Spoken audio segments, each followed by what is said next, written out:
not only is it the hold music on just random customer service numbers, that's the Retail Therapy theme song. Oh, it wow. bangs. Did you end up hearing this on some random? Someone reached out to song? me and they were like, "Hey, by the way,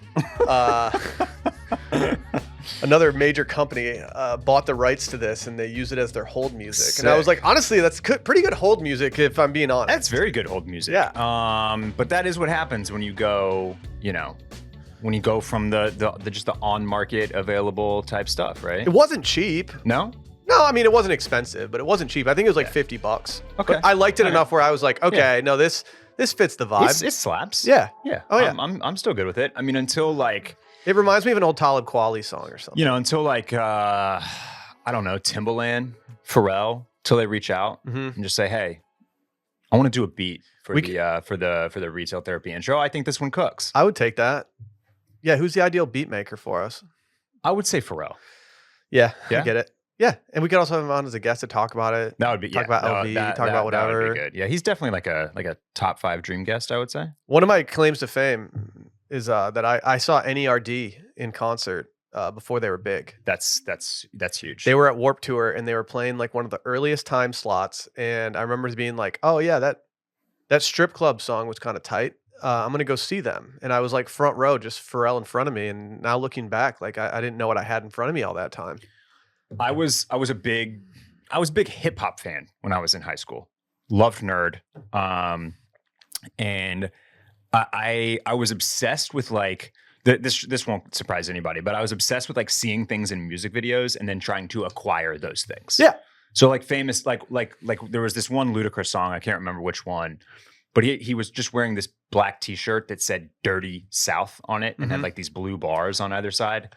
I found like a knockoff of that and definitely owned that. But so I one of the things that I purchased probably straight from Nerd's HTML website or whatever was that yellow Nerd trucker hat. Dude.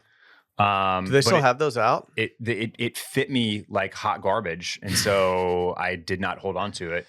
And man, should have held on to it. What a relic that would be to have an OG Nerd yellow trucker, because they definitely have brought those back, and they were kind of an item for a minute. So see, I was more watching the music videos than trying to dance.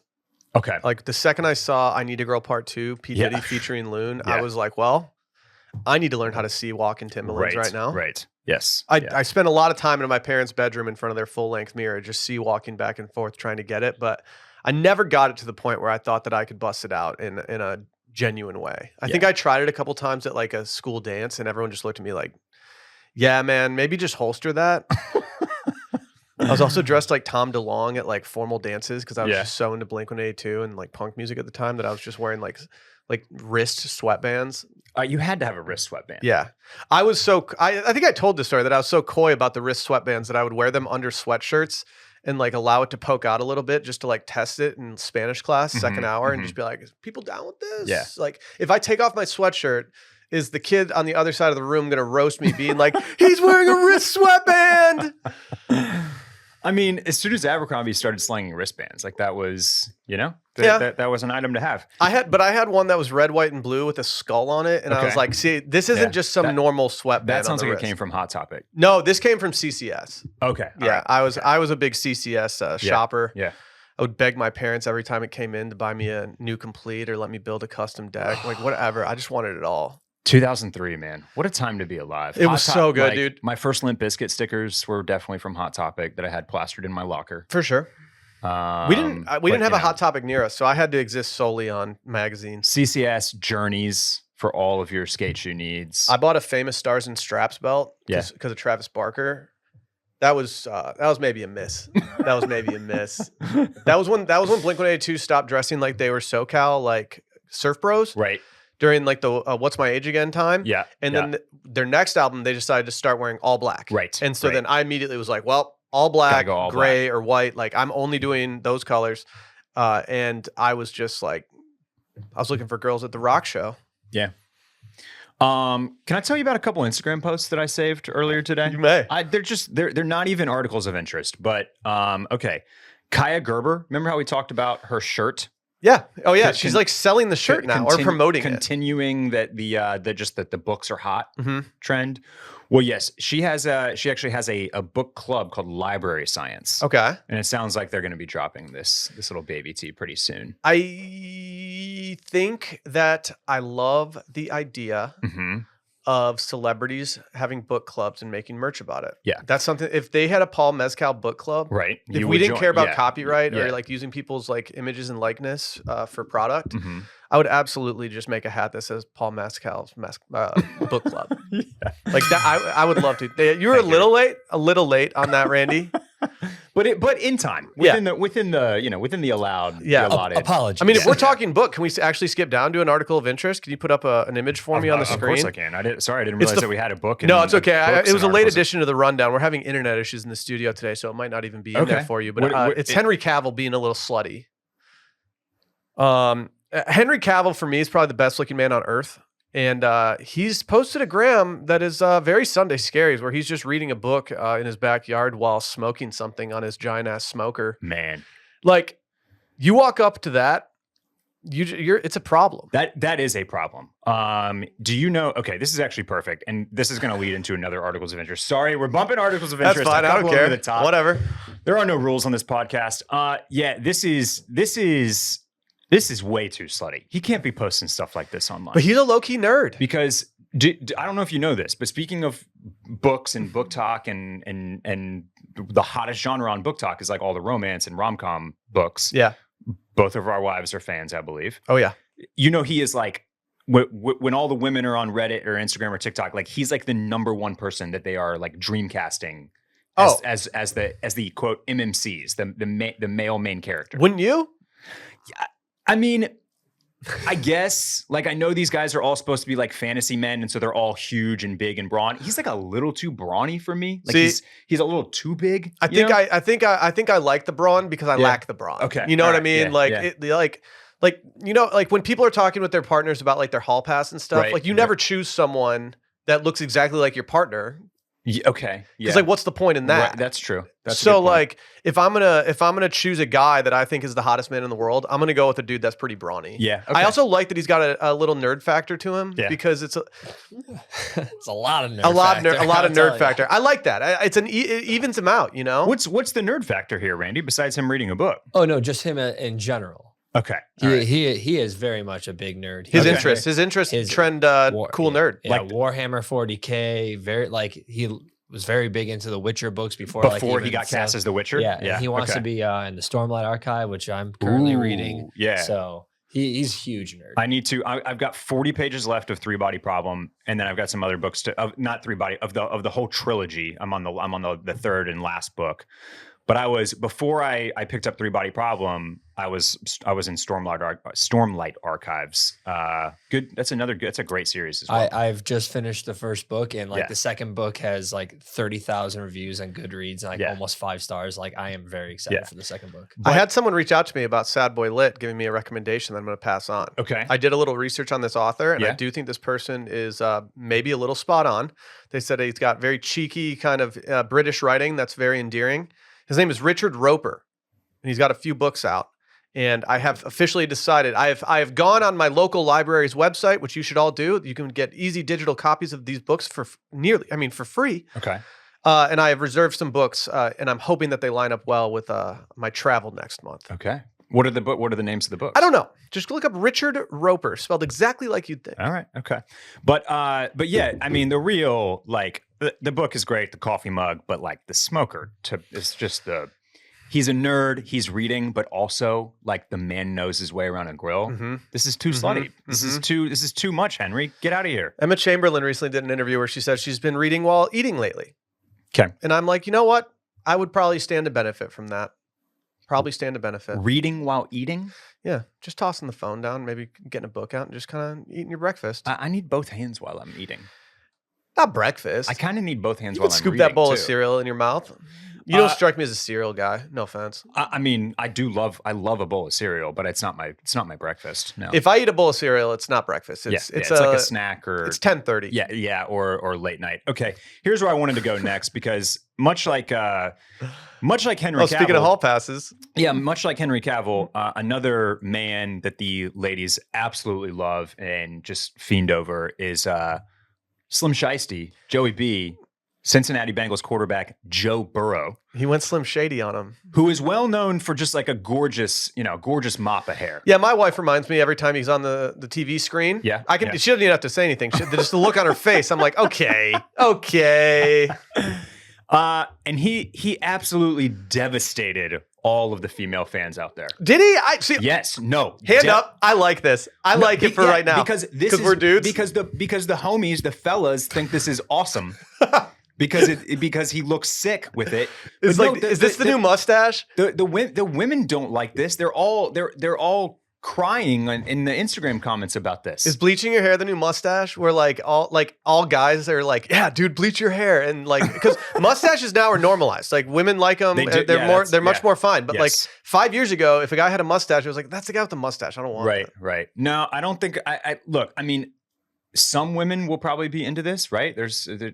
Everybody has different taste, but I think by and large, you are never going to find a woman that is choosing this over his previous gorgeous. He does have great hair, wavy locks. He does have great hair. It'll be gone. It'll be gone by the season. Yeah, no, this is for the homies. This is for the fellas. Like, yeah, we're all about this. How hard do these guys think about their training camp fits as they walk in? I think Joey thought I think he gave this a little bit of thought. He had a nice little European vacation. Did he? Per Instagram. What with the backless suit when he was in Milan or whatever. They don't have AC over there, dude. Sometimes you gotta go backless. But yeah. So Henry arrow pointing up, Joey with the new platinum buzz. Arrow might be pointing down a little bit. Yeah. I don't think it's a deal breaker for most of the Joey B stands out there. Okay. Though. Right. I think they're still gonna answer that phone call if it comes through. Probably so. Yeah. Hey, shouts to everybody that bought a hat this week. Yes, thank you to everybody. We launched it on the Substack the other day, and it has which is retailpod.substack.com, and then we tossed it out to the Instagram following, and they gone. They very gone. If you're listening to this episode right now, these should be in the mail. So thank you to everybody who did it. Keep an eye out for more. Let us know when you get them. Drop a fit pic on us. Mm-hmm. Mm-hmm. We'll repost you on that story. Go crazy. We'll do whatever. Can we talk more about some official business before we dive into this episode? Of course. All episodes are available in the description of this episode at youtube.com/SundayScaries podcast. We got @retail.pod on Instagram. As always, we got some retail therapy candles on velobox.com/SundayScaries. But can we talk about daiquiris for a second, Barrett? Of course. Are we overlooking a daiquiri when we're thinking of the cocktail of the summer? I made one the other day, and I think we might be. We could be. And I'm a huge rum boy. That's what they called me in high school. Rum is trending up just in general. And but honestly, for a while, it feels like daiquiris and just rum in general feel like they got a bad rap for being too sweet, too fruity, too frozen, whatever it may be. But we're here to open your minds back up again. There's room for the daiquiri to be as elegant as it is simple. 3 ingredients: rum, lime juice, and simple syrup. You know how we're making ours? With Diplomatico rum. When you think about it, it's kind of a classic cocktail that should be getting more play in the summer. I don't know if that's because it's turned into a meme thanks to a classic early 2000s comedy, but we're here to bring it back into consideration. From lake days to patio nights, we should be whipping up more daiquiris. We got some bottles of Diplomatico to the office the other day, and I took one home, made a little daiquiri. I have to say, it was about as easy as it could be making a drink. The proportions are easy. The things are very straightforward. If you don't have lime and simple syrup in your arsenal when you're making a cocktail, you're kind of just leaving stuff out of the table. Yeah, that's those two are musts. I did take a sip of it, despite it being very early in the morning when I was doing it. I was happy. Go out there, get some Diplomatico. Please drink responsibly. Diplomatico rum, 47% alcohol by volume, imported by Brown-Forman of Louisville, Kentucky. Let's talk men's trends. Yeah, that's why we're here. That's why we exist as a podcast. That's true. Where do you want to start? I don't care where we start. I'll start anywhere. Let's start with the handkerchiefs and the scarves. Man, Big Game Brett is going to be thrilled. We're talking scarves. He's a huge scarf guy. He is. That Northeast, it's hard to kick. For me, okay. So last year, Kentucky Derby. Speaking of Louisville, Kentucky, I wore a little ascot style bandana, handkerchief, whatever you want to call it, and I enjoyed it. And I wish, honestly, that I started working that piece of that accessory into my repertoire even more. And I'm just not doing it. And so I've decided that it will be coming with me to Europe next month, and I will be wearing it in different styles. And I was very inspired by a tweet that I could not find, but At the same time, the same day, I actually saw this article from, I don't know how to say her first name, but she is one of my favorite people on Substack for women's clothing. It's called the Jones Report. And she just kind of posts about trends or what she's wearing, whatever, but she's just got great style. And I actually think she follows retail therapy. Oh, I think we got that nod at some Okay. point. But she has I think it has to be maybe a Instagram thread down here, or maybe it's just a repost from Substack. I don't know how Substack works on that side of things. this one right here. Yeah, but it's a bunch of guys who are just kind of rocking out some casual bandanas around the neck. Yeah. And I have to say, I could recreate any of these, not any of them, but some of these fits pretty seamlessly, and I think I'm going to. Where do you stand on rocking a bandana in any fashion? Because it's a lot more difficult for men to do than women, just based on social norms. I much like you, I very rarely do this. Mhm. You know, it's just something that, like, on the day to day, I don't think about. And then in the moments when I am kind of like getting dressed up, and that's typically to like go to dinner or whatever, like, it's just not something that I necessarily feel comfortable just being like, and you know what? And I'm gonna pop the handkerchief on. It just feels like a lot. Yeah, it feels like a lot. It's almost more of like it's more of like a daytime fit errand. Like, I'm just like zhuzhing up the fit. Yeah. But you know what I mean? I get really gun shy because if it's summertime, it's like, well, why do I need a handkerchief? Right. And it also is so much more evident when you have very few items on your person that is something that you are doing. You are intentionally doing it. Whereas in the wintertime, I wanted to start incorporating this more into my wardrobe last winter, and I just got so gun shy that I never did it. Whether it was just like doing it around the neck, tucking it into a shirt or a sweatshirt, sweater, whatever it may be. And I just got gun shy. I was so adamant about doing it that I actually put them. I have a few different ones that I bought for different reasons. I put them eye level in my closet so that every time I walked in, I would at least consider it, and I just never did it once. Yeah. It feels. Yeah, I'm kind of like, I think I'm putting a pin in this until some transitional weather rolls around. Okay, that's fine with me. But I might follow your lead and bring a bandana to Spain with me. You know, one of the That's a great place to do it. one of the brands that I have linked in here. You know, you have Drake's and Hermes. I mean, I went about as high end as you can go when As- I was putting my list out. And I was really glad you rebounded here because I kind of forgot that I was putting together that stuff and got distracted. But you know, kind of like. We're talking kind of two different things too, because the Drake's list these as bandanas, but they're made from silk and wool. Yeah, they're very nice. And I think there might be a little bit larger in size. You have a Drake's one. It's a little too large for me. And if you want to style it in the way that is like, if I try to style it, like let's say I try to roll it or fold it into kind of like a small shoot and then tie it off like it's just around my neck. Right. It's a little too much fabric to roll because it starts to unroll a little bit and then it becomes much larger and you have to redo it probably in the middle of the night. And that's fine. I don't really mind doing that in the bathroom or something. But ideally, I would just have it be a couple inches smaller overall. Okay. Maybe like an inch on each side, but it's not that much bigger. Part of the reason I bought the one from Drake's was simply because I wanted to flex a Kentucky Derby. Right. And I probably wouldn't buy that in a normal situation. I would probably start with something a little cheaper. Like when I was looking for stuff, I went into the Saba store on South Congress, and that's connected to another store that had a lot of really good bandanas. And you can buy a really cool, unique bandana for $20, $20 to $30. The ones that we have on the screen right now are $450 from Hermes. But this is the Flex. This is the Hermes. Yeah. You know? Well, I have really enjoyed, and I think if you're going on vacation in late July or in August, and you're a nice young lady out there, I've been loving the tie around the head on travel days lately. Oh, you're in a car on vacation? Tie that thing around your put it over the hair and just get one bougie gram off, like little Jackie O. Yeah, exactly. Yeah, exactly. But here's where I was going to go is that Capital, Randy, you got to check out the Capital stores, at least one when you're in the Japans. But they make awesome bandanas. They're really, really cool, really creative. Are cool. And they're pretty approachable at $45, especially for how much some of the other Capital stuff costs. I'm seeing a $34 one there. And yeah, I own one of these that I really like and that I've worn kind of like in this way. I think I wore it to like a festival, kind of just on top of a t-shirt. See, festival is a great soft launch for a bandana. If you want to test the waters of how it feels to be in public and start feeling less self-conscious about it, yeah, toss one out at a festival, game over.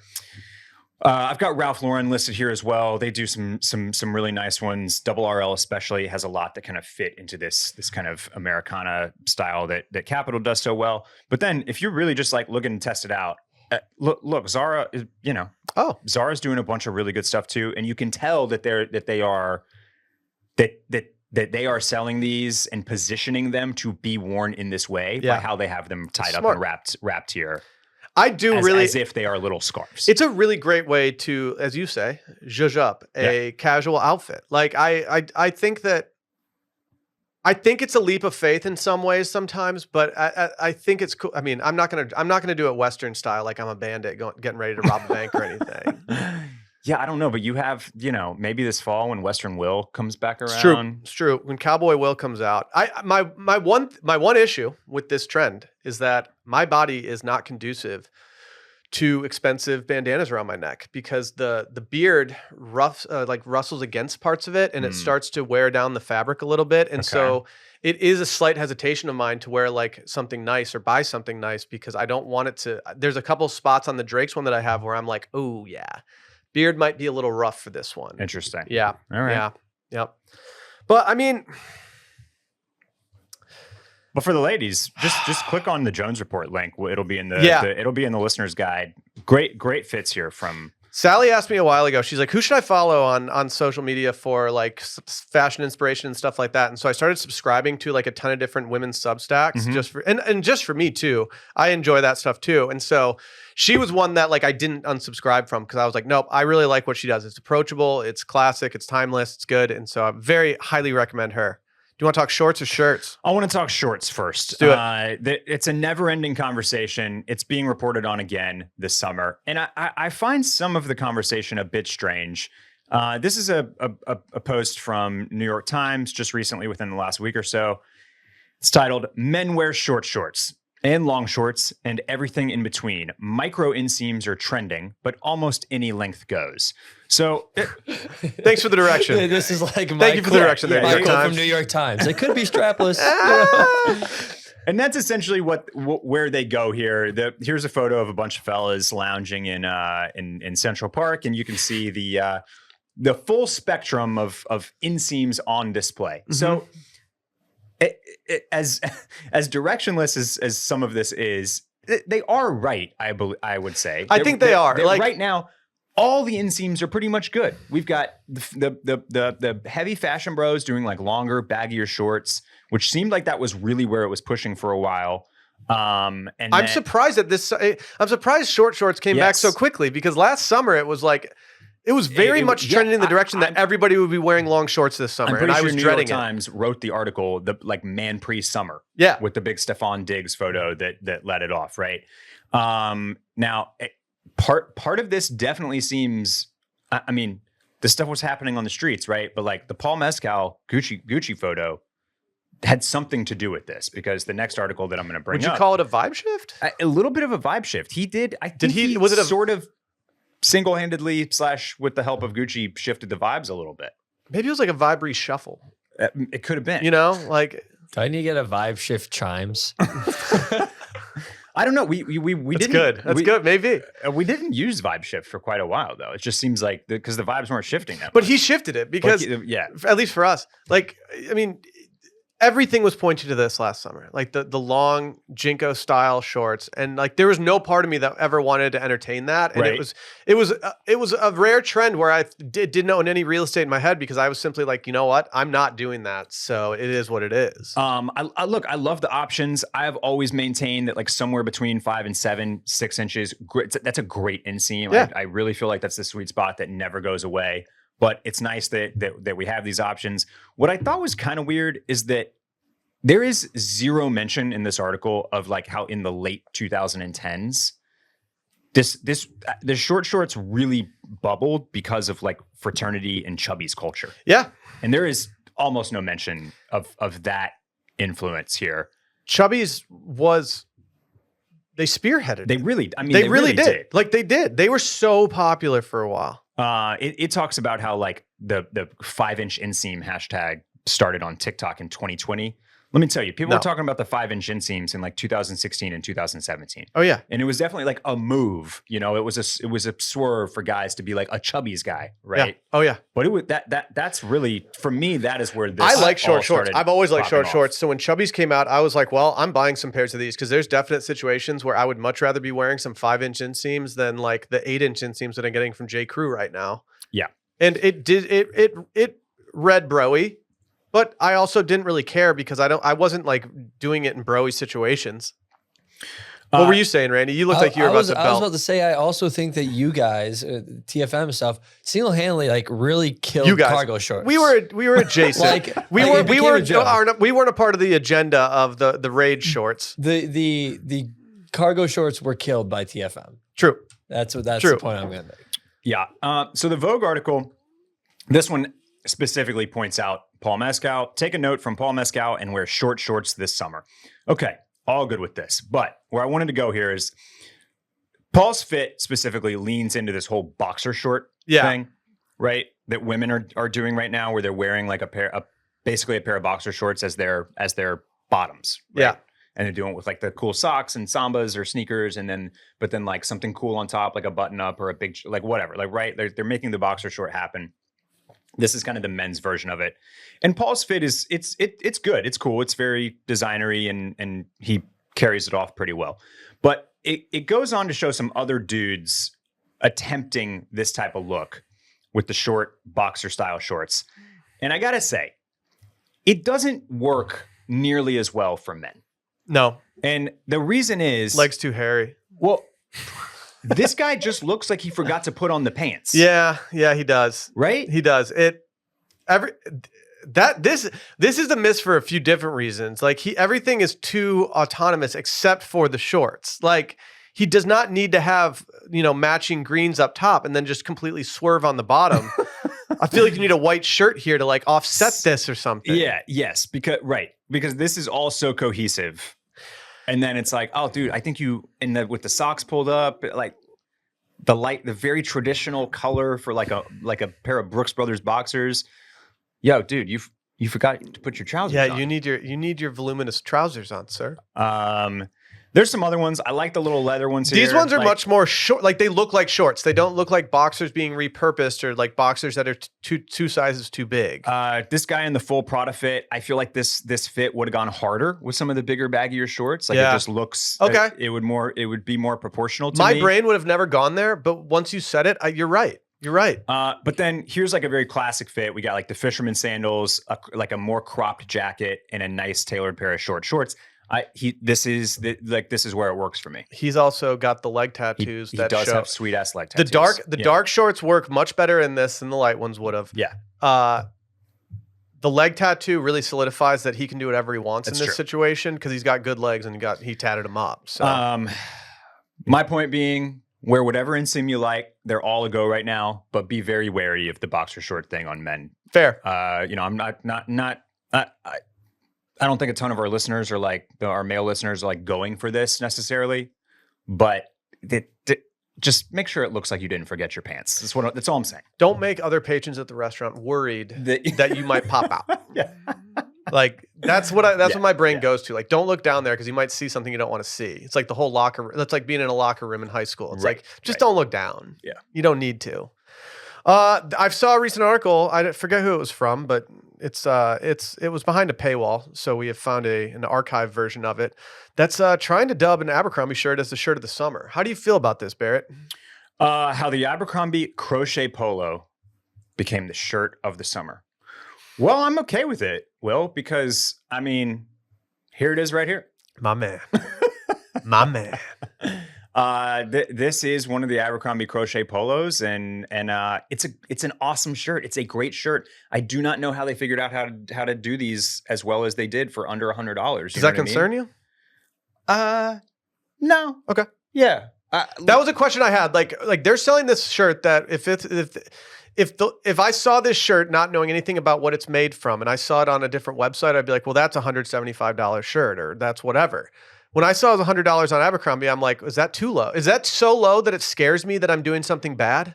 They actually bumped these up. A couple of the new colors are at 100, whereas some of these other ones are down at 90. I think they were at 90 for a long time. Speak to the quality of it for $100. It's $90. Great. It's really good. Now this has gone through no washing or anything like that. If you know anything about my laundry habits, like this is a shirt that likely will not get washed unless I spill something on it. Yeah. It's getting steamed out. It's getting hung up to air out and dry. And then if it needs a little refresh, I'm hitting it with the steamer. But like unless I have to, I am not throwing this thing in the washing machine. Any knit going out shirt that I have is never touching the washing machine at this point. Yeah. I ruined an Ame Leon Dor, my green kind of it's like sweater shirt. It was a nice shirt, and someone washed it, and it's never looked the same, and it still looks fine, but like the way that it used to feel on my person versus how it feels now, it's just devastating. I will probably buy some version of this shirt before heading out because it's the appropriate price. It fits the vibe. It makes sense. And I'm not making really any other purchases for overseas. This is something that might get the nod. Yeah, the fit on it is great. It's a cotton and acrylic blend. The cotton feels so I love that it's not just poly and just acrylic. It's got some of that cotton softness to it. The fit is really nice, and yeah, I mean it's really like it's hard to say no to this thing. You know what I mean? Yeah. I'm gonna buy one today. I might do it before the episode's over. Wow. I might do it right. I just bought one. I just got the shipping notification. But yeah, apparently these things are all over TikTok, and yeah, I mean, look, like it's really easy to hit this thing up when the Bodhi versions are $500. You know? Yeah. So yeah. I'm in. I'm really glad you already own one. This makes me happy. This validates a lot. Let's hear from our friends over at Bourbon and Beyond. I know it's just July, but you got to start thinking forward to September. The 19th to the 22nd, they're doing the Bourbon and Beyond Festival at the Highland Festival grounds at Kentucky's Exposition Center in Louisville, Kentucky. If you're not familiar with Bourbon and Beyond, it's pretty awesome. It's a unique, immersive festival experience that includes some of the best music talent around the country, from Americana, classic rock, alternative rock, roots, blues, bluegrass, contemporary, everything. They've got it all. They've even got culinary programming from some of the country's top chefs, along with an array of bourbon tasting and workshops showcasing America's best chefs in Louisville's bourbon and culinary culture, which I can say, Barrett and I have enjoyed that culinary culture, and it's a fun one. It's a fun one. There's a ton of acts playing that you want to see. Sting, Beck, Dave Matthews Band, Tedeschi Trucks Band, Zach Bryan, Cody Jinks, Tyler Childers, My Morning Jacket, Matchbox 20, The National. There's just so many acts. It's one of the most stacked lineups for my musical taste that I've ever seen. I've been seeing some memes recently trying to like recreate the Highwaymen. Tyler Childers and Zach Bryan, two very popular options to throw in a kind of Americana country supergroup, and I would be here for that. Oh, I would be very here for that. There will be some washed media personalities on the property that day. Come meet up, come say hi, come hang out. For more information on Bourbon and Beyond, please visit bourbonandbeyond.com. They believe in quality over quantity, so please drink responsibly. There's a link to purchase tickets in the description of the episode. Go do it. Let's talk Olympics. As we're recording, I think if we're recording right now, Barrett, would that mean that the opening ceremonies are currently going on? The world's biggest fashion show? They're happening right now, aren't they? Yeah, I saw Snoop Dogg carrying a big joint earlier, so Okay. I assume that, that's made its way toward whatever stadium they're doing this in. By big joint, do you mean he was carrying the torch? Yeah, but they definitely had him carry it because it looks like a big joint, right? Like it looks like this torch specifically looks like a joint. Okay. And then Snoop Dogg All right. carrying it with a lit is like the funniest graphic to me for some reason. Yeah. I want to talk about one of the things that I kind of care about the Olympics. It's not the end all be all for me. I'm entertained by it. I want USA to do well. I want us to win the big events that I love, like swimming relays, Right, gymnastics, right. stuff Yes, like track, whatever it is. But the one thing that gets me going outside of the actual sports is the opening ceremonies fits. I think I just remember watching it on the couch with my parents as a little kid and just being like, oh, those are cool. Those are cool. The opening ceremony and the closing ceremony as well, but especially the opening because that's when everybody's like buzzing about it a little bit. Yeah. Like the pomp and the circumstance is Yeah. great. Good. It's a wonderful show. People go out, the countries go all out on their fits, and it's exciting to see all the athletes just like, just absolutely jazzed stoked beyond everything to be there. Should we go through some of the fits? Yeah, we got to start with France. You know they always do it well. They've got these pretty slick navy blue suits with kind of like a gradient, almost iridescent shawl lapel. I get being the host nation. I do kind of feel like you have to dress up, look a little more, together. Now here's the thing. They went classic full sleeve jackets for the men, but sleeveless for the women. If I'm a French athlete, I'm saying, give me the sleeveless one. Yeah, right. Yeah, are there? I wonder if there's any guys that were like, no, I would like the sleeveless one, please. You have to think that there are. So surely one of the male athletes was like, no, I want the sleeveless one. Do you think you'd get in any trouble if you were one of the male athletes who saw this happening and you were like, I'm gonna rip the sleeves off of this? Rip your sleeves off? Yeah. You'd probably be the star of the show if you did that. I feel bad saying this, but when we were younger, in our early 20s, we had a party, middle of summer. We invited some what we referred to as summer kids to the party that we're friends with that just are kind of resorters. And this random kid, I don't even remember who it was. He left his blazer at the party, and I don't remember what happened. But as he left the party, I think there was a certain amount of people who were like, "Yeah, I didn't really like that guy very much." And so we did what any group of drunk guys in their early 20s decided to do, and we just ripped the sleeves off the blazer and started wearing it around the place. And I'm getting really good vibes from the France team right now. Someone later came up and they're like, "Hey, I left my blazer," and we were like, "Oh, no, it must not have been here." And we were like, "Fuck!" Like, I'm glad this kid's rich. Well, I hope it wasn't a Berluti blazer. Like it was a Vineyard Vines blazer, like the French suits are. It was Vineyard Vines, so still pretty pricey. Yeah. Not a cheap blazer, and a prized possession in that day and age. For sure, I'm quite sure. Oh yeah, especially in Harbor Springs, Michigan. Mongolia went the fuck off. Yeah, these have been getting a lot of buzz on the web. These were designed by sisters Michelle and Emazanka Choigala. Hope I'm saying that right. And they're traditional Mongolian designs that are, quote, detailed and stunning. And I would have to agree. So badass. Apparently people in Mongolia like wear this traditional kind of stuff a lot, which I really like. I feel like I should know more about Mongolia. We had an exchange student at one point in high school who I had several classes with. His name was George. And he would always like show me Mongolian stuff that he would get sent from his family and everything. And I don't know. I think I freak with the Mongolian team this year. They've got 32 athletes, and I feel like if you're, you got to go for the U.S. naturally, but then it's like you get your secondary country. Like they're making a good case. Who you're supporting, and I feel like they're making a great case. This year. If I see any Mongolian flags when I'm looking at the entries for whatever event it is, I'll be cheering silently. USA, I mean, we do what we always do. Classic Ralph Lauren. Yep. Just kind of, whatever. I do want a pair of these jeans just for like normal everyday wear and tear. But I don't know. I'm not very inspired by ours, but it is what it is. It's just kind of always been this way. Well, so these are I'm going to be curious to see. Because remember, we pulled up the Ralph Lauren stuff, and remember how they have that like the big like the white almost like sailing jacket look as well. Yeah, that'd be cool. I follow one of the women's volleyball players on Instagram, and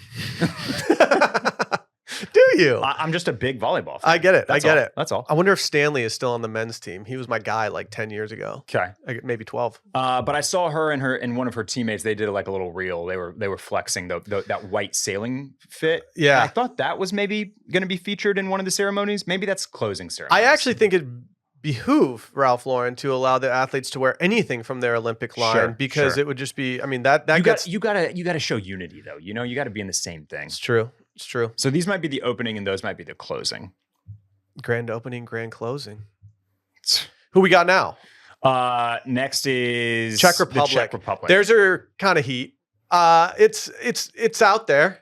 Kind of looks like I don't know. It's tie-dye in a way. Indigo dyeing, I guess. Yeah. Do they do a lot of indigo in where is it? Czech Republic? I think I'm a quarter Czech. Really? Yeah. I don't think I have any Czech in me. I'd have to check my 23andMe results, but I think that's a blind spot for me. Yeah, well, you'll just have to check.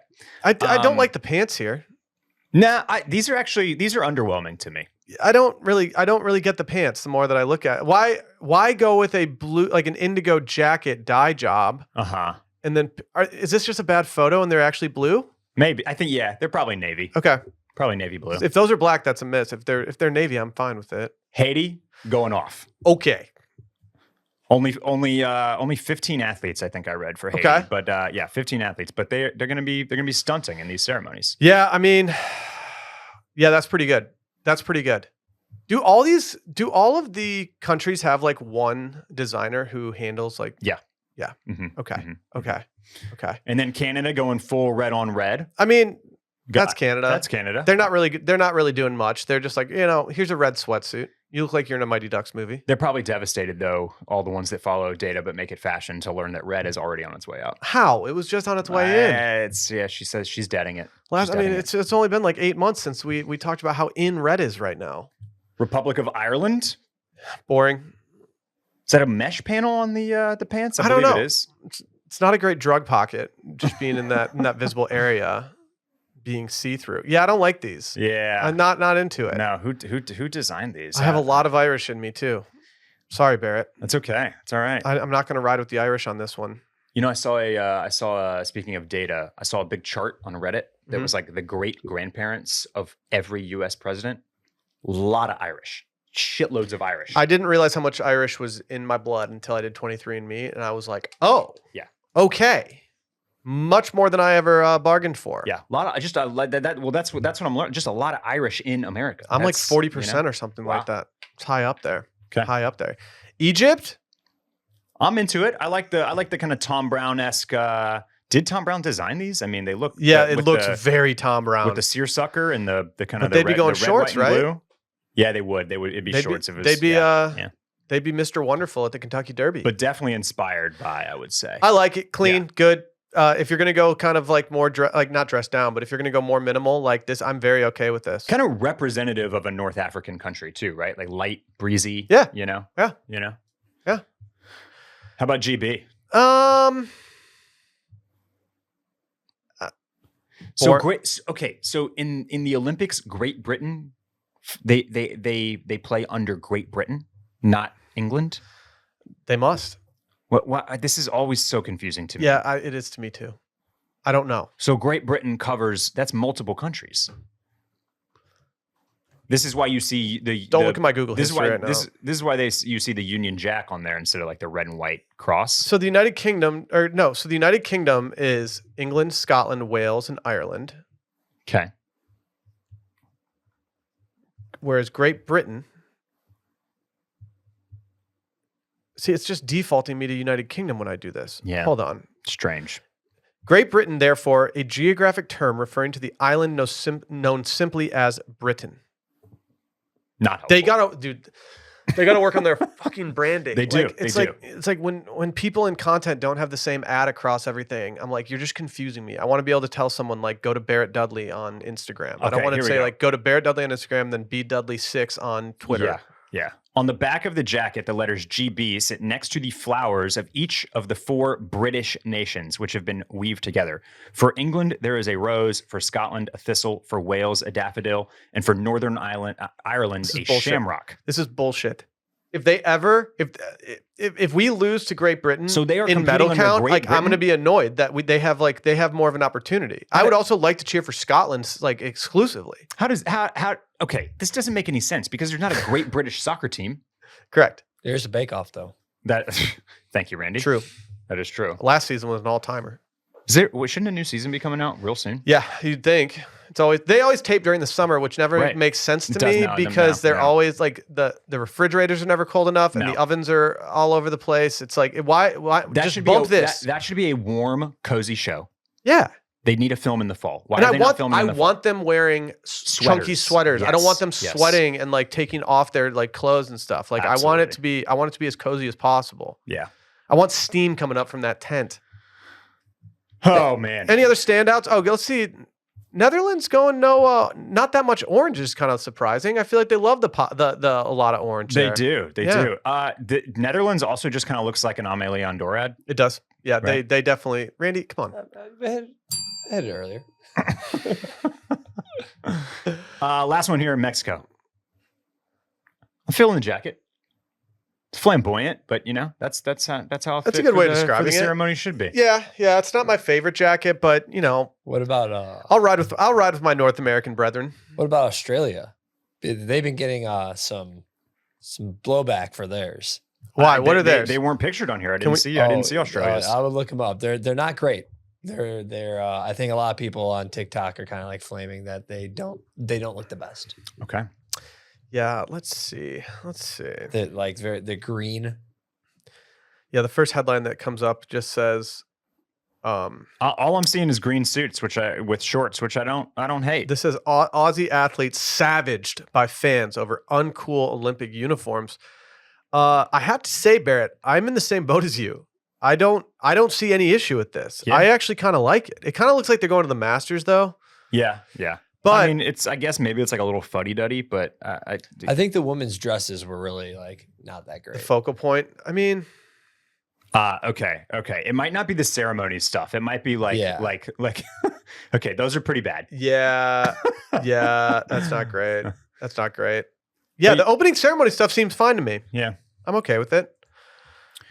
What's next? Let's talk drink of the summer status report. I don't have much to report on here other than there has been a vibe shift. Hit the chimes, Randy.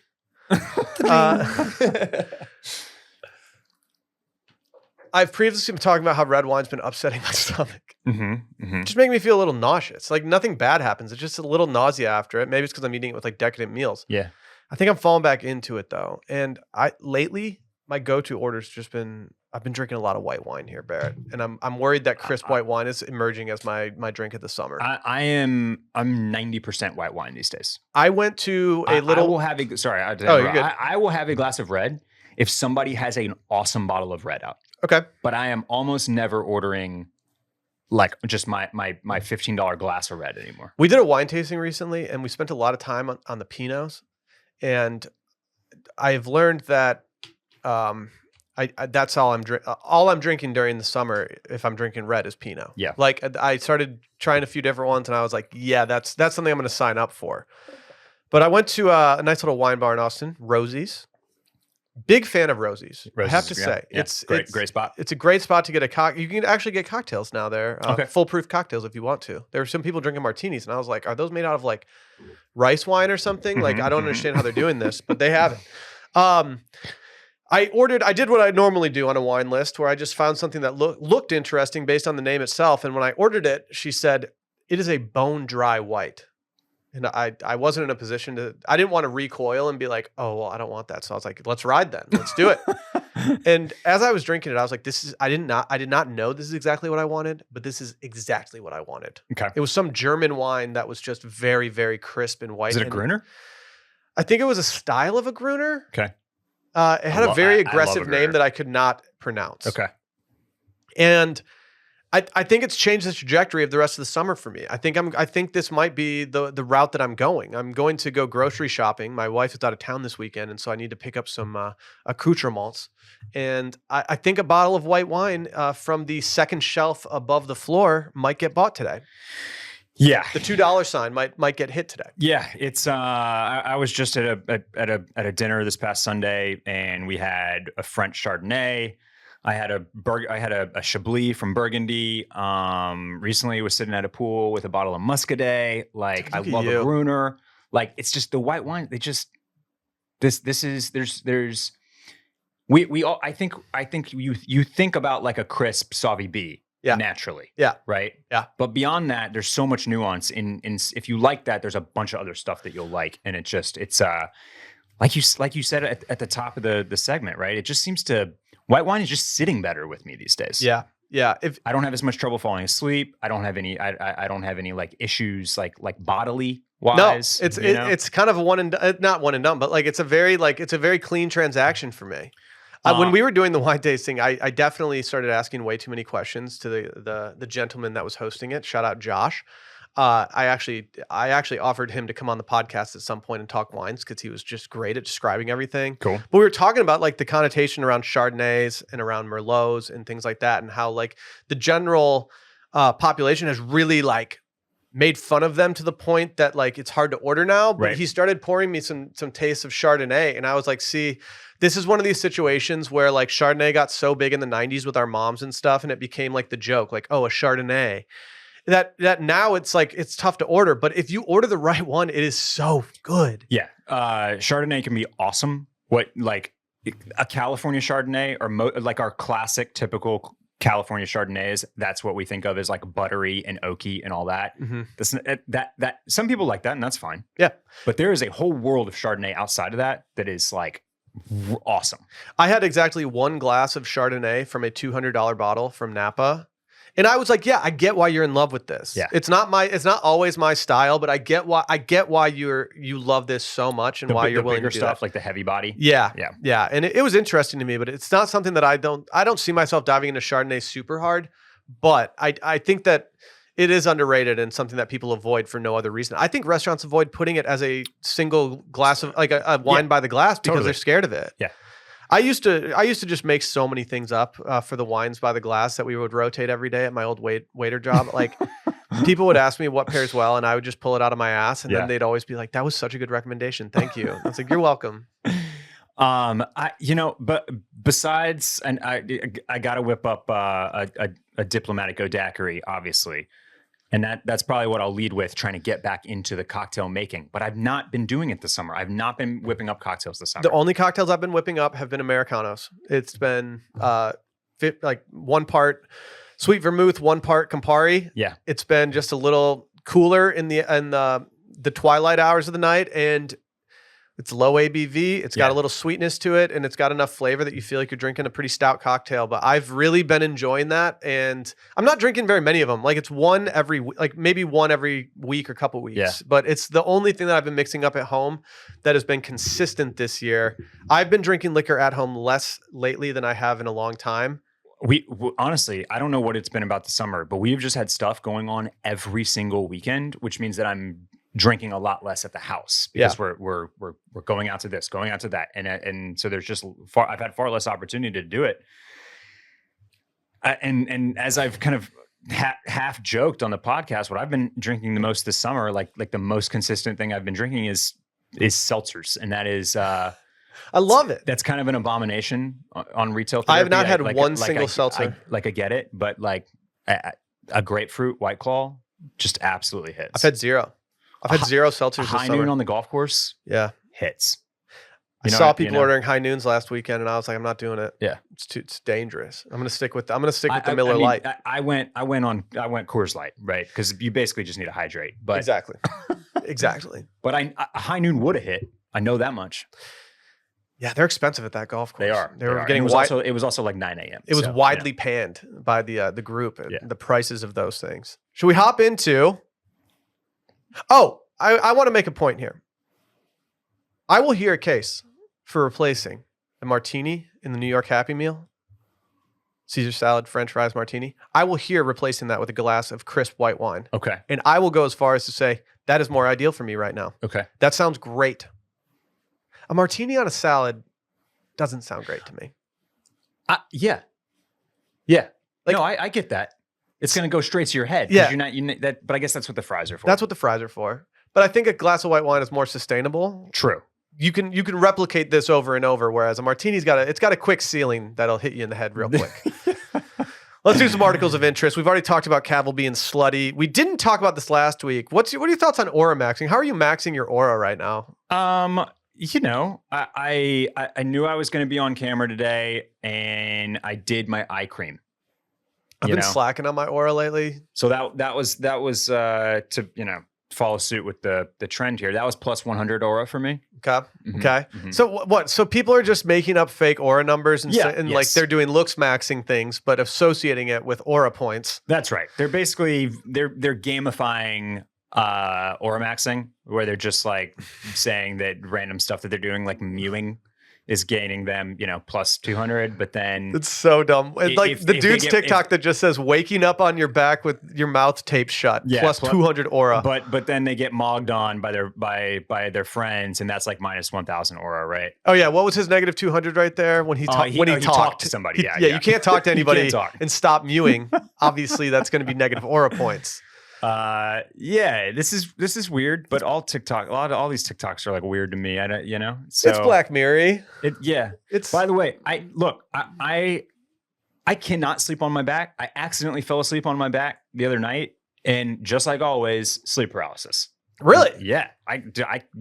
That is a no-go for me. So I guess that's minus 1,000 aura for me for the rest of my life, I guess. I've been sleeping in a way that has so negative aura, dude. Randy hates negative aura. I'm immune to a friend of the pod, so Sauce, loves talking negative aura. And when this started bubbling up, Randy was just like, "Stop talking like him, please." No, I've been doing a thing lately because I've had some lower back pain. I think it's from chasing kids around and stuff. And I've just been doing a thing in bed where like once a night I'll wake up and have the lower back pain, and I will just curl into a ball and just like get into a ball and stretch my back out, and then I'll wake up and you can just hear my body creaking as I start to spread my legs out. Yeah, that's negative 400 aura points. That's negative 400 aura. Yep. Yeah, minus 400. Randy, any plus or minus auras for you over there?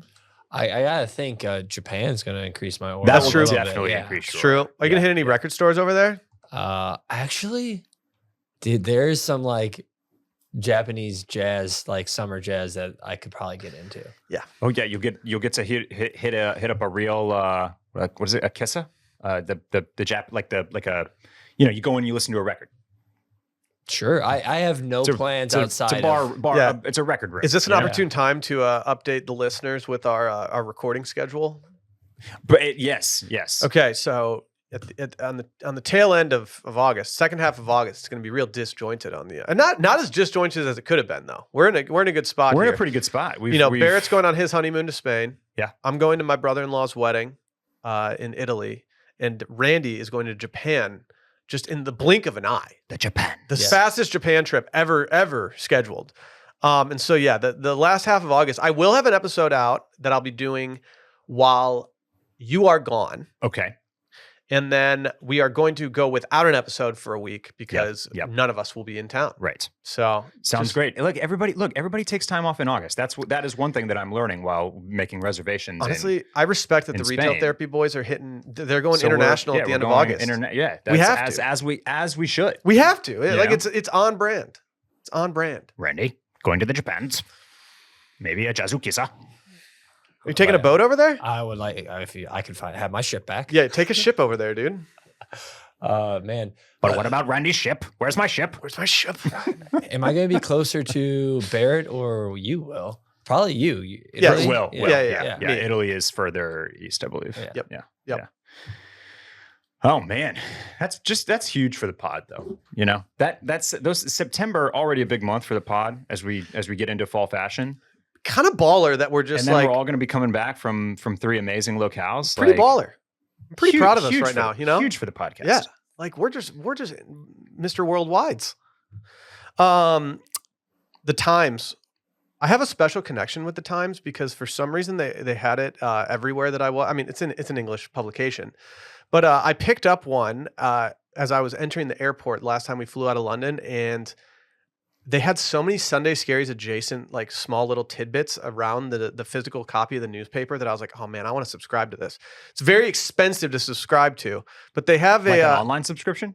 Yeah. Or you wanted to get the physical newspaper? No, I was just going to do it online, but it was still quite expensive. But they have an article that was just talking about how Gen Z absolutely loves a label from, they call out Gorpcore, Brat Summer, Mob Wife, Coastal Grandma, Tomato Girl Summer, Tennis Core, Brat Summer, Clean Girl Aesthetic, everything we've talked about on this podcast. And there is something what they point to here is that they live their lives so chronically online that putting a label on things and defining these things just makes sense. And they talk about Brat Summer, Hot Rodent, Office Siren. This is new.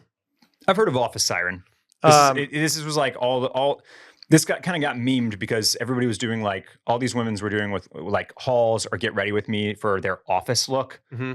But then the looks were very not office appropriate. Yeah.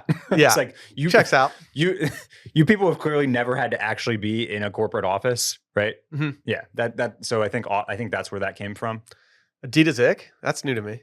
That one is new to me. It says TikTok is divided between those who are facing the season in sporty shorts and a pair of SL72 trainers, and those whom Rishi Sunak's love-in with Sambas yes. was the final straw. We did talk about Rishi in the Sambas. Yeah, people weren't happy with old Rishi wearing the Sambas. Or the Sambas, as some of the Euro influencers call them. Yeah, when I saw Sporty in here, I thought they were going to rain on Sporty and Rich, and I got excited. But it did not happen. Yeah. I too love a label. I think it's fun to rally around something. I think it's fun to have a label for thing and make fun of things. I enjoy it. I'm not going to stop. I'm going to keep labeling things. I mean, labeling things, you know what it's good for? This podcast. It is. Yeah. It is. It keeps the bills paid right now. Our final article of interest is something I've just gotten a lot of enjoyment out of, which is the fake and just like that filming notices that are popping up around New York City. And just like that is obviously the Sex and the City spinoff That's from correct. Yeah. on HBO Max, or Max as it's referred to now. Shout out Oysters, Clams, and Cockles. But like they're just putting up fake filming notices, and it's great. This one says they do the shoot and time. You know, it all looks very official, and then it says project details. Carrie can't prove it, but she thinks her dentist is switching out her teeth. The next one says, after winning a trip to the Crayola factory, Carrie falls in a huge vat of boiling wax and does a thumbs up as she sinks, like in Terminator 2 Judgment Day. Carrie uses an incognito window to get it past the paywall of a popular news site, and Miranda is a real snob about it. Carrie, Charlotte, and Miranda hop into a cab, but it flies away like the end of Grease, and we never see them again. I mean, I kind of think that Randy would be great to just do bits like this of putting things up around town. I could do this well. What would play in Austin? For and just like that. What if we just put up like a bunch of fake Joe Rogan flyers telling people to go to really dumb locations and like say like, oh, so like secret comedy, underground comedy for locals only. Yeah, Joe Rogan's playing at the yes. at the murder site of all the Rainy Street victims. Yeah. Something about Kill Tony, like something about like some asinine Kill Tony thing that is happening. I don't know, Randy. You get creative here. Yeah, Randy, what's the deal? Maybe it could be something really out there, like Devin Brugman and Tasha Oakley of Monday Swimwear eat barbecue at Terry Black's. Something happened. Dang, what's going on? Talking about with the Sunday Scaries. Yeah, post? dude, that's not good. Gonna have to delete that. Sunday Scare Slam's laptop went out. Instagram is just great right now. They you aren't able to currently schedule anything on Instagram because it just goes out weird. And I just had something go up that just went out completely wrong on Sunday Scaries that I did not schedule. It's great. That's okay. It's okay. What a peek behind the curtain here, live on the podcast. Yep, it's gone. The post has been removed. It was up for about 30 minutes. It's embarrassing. What about, but what about fake flyers for, inviting you to a dinner for high level performers? Maybe like eight great men just getting together for dinner, and just no alcohol, just like thinking about their lives, maybe doing a little pray and steak, that type of thing. Stop. Good. We're not doing it. 8 great men is done. I don't know. I could be convinced. Should we do some wish list items? Yeah, I'm gonna let you start. Okay, I'm doing something that is. Is this the first? This got to be the second time this has been on your wish list. It is. It is the second time, but now I actually need it because I'm having a situation where all my sweaters are too thick, and so I'm trying to figure out a situation where I can get this sweater for the price that I got it for years ago, which was $80. It is now $500. It's a cashmere crew neck sweater from Frame. I left it at a restaurant last time we were out of the country, and it was devastating. And so I'm ready to reinvest. I loved this sweater so much. Did you got a gray one for $80? Yes. Not like a cobalt blue one? It was gray, my friend. I was so happy about it. It's very nice. But it's $500 right now. And so I really desperately need them to do whatever sale they did before, or I need to find whatever website it was before that was doing it. And if I don't, I'm just simply not going to buy it. But it's going to sit here as a reminder. And as you can tell from the last few wish list items I have, I'm really just trying to reincorporate some staples in my wardrobe. Yeah. Okay. I guess I'm going to be bold here, and I'm going to blow up my spot, because I am going to hopefully just pull trig here to just get these in before this episode goes live on Sunday. I guess I'm sealing the fact that I will attempt this purchase right now, because there's only one of these left in my size. And so here it is. Here's what I'm gonna try. This is the fisherman sandal that I think I'm going to try to acquire.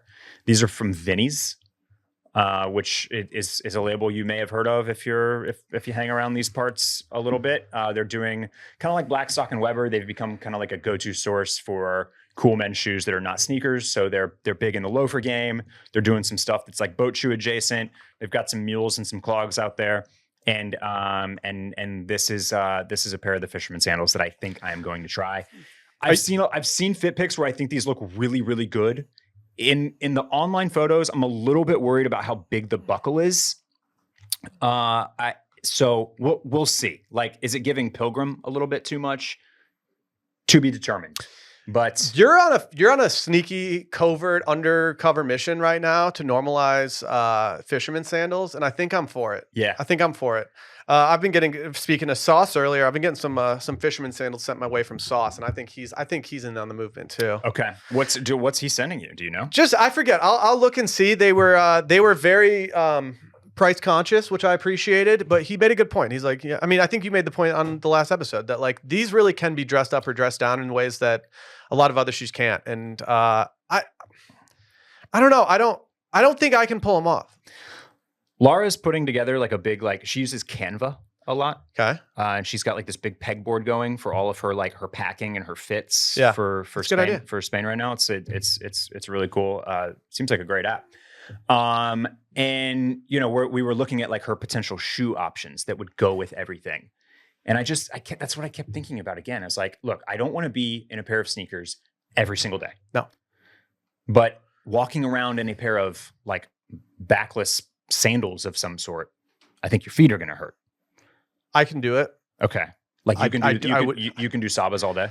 I can. I would not advise. Sabas have a back. They have a back, but I can do backless shoes all day. I can do some Birkenstock Bostons all day. I also have some Saba slides that I've done. Okay. All right. But it's not ideal to do all day. Like I should scale back here. If you have the Saba slides, absolutely do not wear them all day. Okay. Like they are not made for all day wear, but there's a world where I pack those on this trip and call it a day. Yeah. Actually, this episode specifically, so many things have gotten brought up in this episode, from shorts to shoes to whatever, that I have in my brain come up with 3 different things during this episode alone that I'm like, wait, where is that in my closet? I need to get that out before summer's over because I need to wear this. Yeah. Fisherman sandal summer. I think it might be. Help me out here. Which color do you think I should go for? Think I should go brown or black?